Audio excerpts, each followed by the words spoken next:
And now, it's time for another Dice Tower review with Tom Vasel. Hey everybody, I'm Tom Vasel, and today we're taking a look at a game called The Specialists. The Specialists is a game that's essentially Ocean's 11, or a heist movie, the game. You're putting together a crew to go out and rob different spots in the world. And you're going to be collecting cards and using dice to draft those cards. Here's how it plays.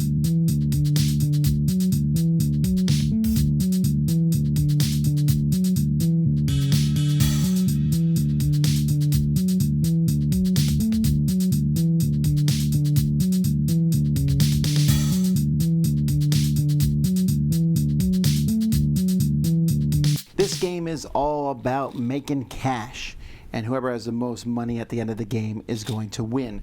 To do that, you'll be assembling teams to rob different areas on the board.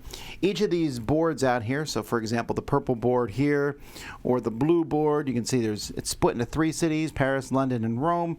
And each of these boards has 2 sides, so you can have some variety during setup.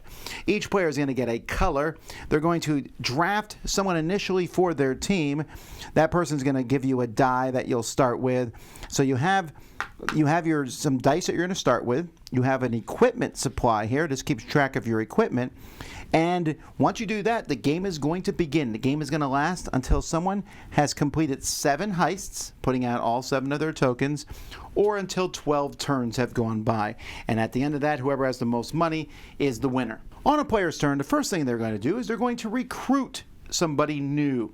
So you're going to pick one of these people and recruit them. Now, to recruit somebody, you need to pay a die that has the number shown here. So this would have a number 1. Now, before you recruit somebody, you get to always draft a die. So I could even take a number 1, but I might take this number 6 instead. So I draft a die, then I'm going to recruit someone. So let's say I want to recruit Ms. Blue here. So I have a 1 die. I pay that 1 die to recruit her. Then I can also activate her, and I would just pay a 6. So I also have a 6. I activate her, and she immediately gives me 2 equipment. Now the good news is if you ever get multiple people the same color, when you take them and activate them, you can not only activate them, but everyone else of that same color. Or you can activate them times the number of people you have. So for example, if I take this Ms. Blue, I can get 2 equipment, 1 equipment, and a buck. Or I could do her ability twice since I have 2 blue people. So I could get 4 equipment. Those will be my options. So you're going to take these people and activate them. If you can't take somebody, recruit someone on your turn, you can always be an informant and take whatever action it shows here. This says draft a die. That says get a buck plus a buck for every bank that you've robbed over the course of the game. So you're trying to recruit different people. You can also temporarily recruit someone when just pay the black die number. So I could pay 6 and I would get their ability on them, but it doesn't compile with my other characters I have of this color. And after the end of this turn, they're going to go away. They're not permanently part of my team. It's like I just hired them temporarily. The main reason you're hiring people is so that you can send people out on heists. When you send someone out on a heist, when you take your team on a heist, you need to have whatever it shows here. So here it shows that I need 2 drivers, 1 hacker, Ms. Blue would have covered that, and 1 fighter. So if I have those, I can go to Lima. But I also need to spend 3 equipment. So I need to have equipment that I can spend to do so. Once I go there, I can decide what I'm going to rob. So I can rob the casino here, which will give me 9 money, the bank, which is 5, the jewelry store, which is 4, and this jewelry store, which is 3. Now I know what you're thinking. Obviously, you want to rob the casino, but there is some advantages to robbing banks and jewelry stores. The game is all about bonuses, and you're going to have various bonuses. The first time you rob a bank or a jewelry store, you're going to take the top tile here. In this case, if I rob the bank, I'm going to get to recruit 2 dice. I'm then going to put that bank down above my board. So you can see I place it here top of my board, and as the game goes by, if I rob more banks, I'll move it over this way. Then if I get a jewelry store and I rob more, I'll move the jewelry store this way.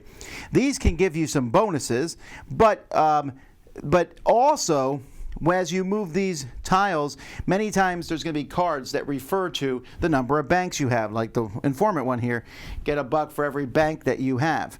And there are other cards that make banks and jewelry stores worth it. The first person to do a heist in each city gets to pick from these bonus tiles here. There's going to be 4 in the middle. You start with a bonus tile, and these can be spent, like this one can be spent as a token of that person. It's a temporary thing. Sometimes they are spent as a die of that number. Only the first person in each city gets one, except for Las Vegas, which has the best things. It's also the most difficult. Look what you need to get into Las Vegas. But everybody who goes there gets one of those tokens, which can be useful later on. There's also a few other bonuses. The first person to recruit somebody of all 6 colors will get some money, take this bonus here, and so on and so forth. And also, if you get 3 of the same color, you get to take one of these tiles, which will be out there. And these will give you bonuses. Like if I get 3 purples, every bank will give me $2 extra. Here, if I get 3 drivers, from now on, every bank and jewelry store costs 1 less equipment to rob.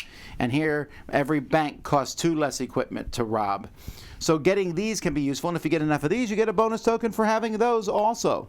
So you have to decide whether you want people with the same colors or you want to diversify your team. And when these cards run out over here, the informants, a new one's turned over every turn. And of course, these cards are going to be wiped out and new cards will be added. More dice will be rolled that people can draft each round. But when these cards run out or someone's completed 7 heists, the game's over and you're simply just going to add up the money you have and whoever has the most wins. There's also a way to play where you have asymmetrical teams and different starting things. And there's a solo variant included also. Normally, I'm not a big fan of these particular dice, but in this case, they work because these look exactly like red casino dice. They're a little more rounded on their corners, but I'm fine with that. The art for the game is fantastic. You can tell the difference between the characters very easily. You know, not only are they a color, Ms. Red, some of these look like they escaped from Clue, Mr. Yellow, Ms. Orange, Mr. Green, Mr. Purple, you know, so on and so forth. You have these characters. I like the art. The symbology here is not that confusing at all. I thought, oh, there's a lot of symbols, but wow, it was really easy.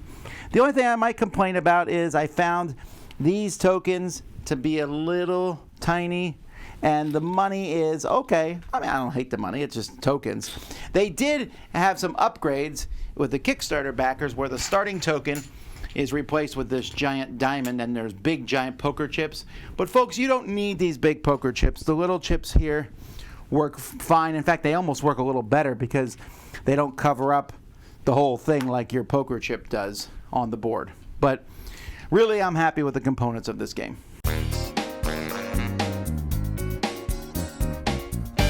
I really found this to be an enjoyable game to play. By the way, isn't that a great cover? I love the cover. The theme is fun. Get together a bunch of people, go around, rob stuff. Now, it's not super thematic, right? I mean, you're basically just collecting colors to go to spots. But I like the art, and everything just kind of matches, and you're globe-trotting and going around, eventually trying to rob Las Vegas, the casino there, which is worth quite a bit of money. I think there's a lot to like in this game. It uses dice drafting in a slightly different way, where you use a die to take a card and then another die to activate it. There's a little bit of wonkiness, I think, for people learning how taking those cards work. But really, it's fairly straightforward. I'm taking the cards so I can get together the team I need to rob this place. Also, I would like to take another blue card because while I might not need another blue card to rob something, the stacking bonuses for activating them is really valuable. And also, I get this token for having 3 blue characters that I can now use to give me a special ability. And you know what, folks? Robbing in the casinos is the most money, but if you straight up decide you're going to go for banks or jewelry stores, that's a good side gig too, because that you can ratchet those up to make it really cheap to rob banks or do different things. I really like this game. I don't know in a year or two how long it will be replayable. I mean, you can flip the boards and stuff, but the game's going to play out the same way to some degree, but I find it to be an entertaining thing. The game does not overstay its welcome. It's a little over an hour, maybe a little bit longer with it when you have teaching involved, but other than that, you just grab some cards, use those cards to go on a heist, and then there's the informant card. It's like a dummy action you can do if there's nothing else. And It's solid. You have that line of dice, and I didn't mention on your board, the first die there, you can add or subtract 1, and a 6, if you add 1 to it, becomes a 1, etc. And that's nice because it gives you a little bit of way to manipulate your dice, but you're also trying to draft a die you can use. Yes, you'll be in situations where there's nothing that you can really do, but you're trying to make as few of those happen over the course of a game. So fun theme, great look to the game, plays very smoothly, easy to jump into. I recommend The Specialists. I'm Tom Vasel, and you've been watching The Dice Tower. Dice Tower Judgment approved!